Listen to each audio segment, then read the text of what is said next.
আজকে আমরা স্নেহের প্রতিদান মুভির রচনা ব্যানার্জি সম্পর্কে জানব। রচনা ব্যানার্জি হলেন বাংলা চলচ্চিত্রের অন্যতম জনপ্রিয়, প্রতিভাবান ও সফল একজন অভিনেত্রী।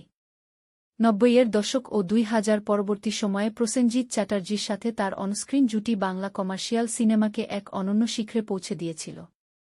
স্নেহের প্রতিদান চলচ্চিত্রে তার সাবলীল ও আবেগপূর্ণ অভিনয় বাঙালি দর্শকের হৃদয়ে স্থায়ী আসন করে নেয়। ওডিয়া, তেলেগু এবং হিন্দি সিনেমাতেও তিনি সমান দক্ষতার সাথে নিজের অভিনয় প্রতিভার স্বাক্ষর রেখেছেন। মিষ্টি হাসি, নিখুঁত এক্সপ্রেশন এবং যেকোনো চরিত্রে সহজেই মানিয়ে নেওয়ার ক্ষমতার কারণে তিনি আজও দর্শকদের নয়নের মণি।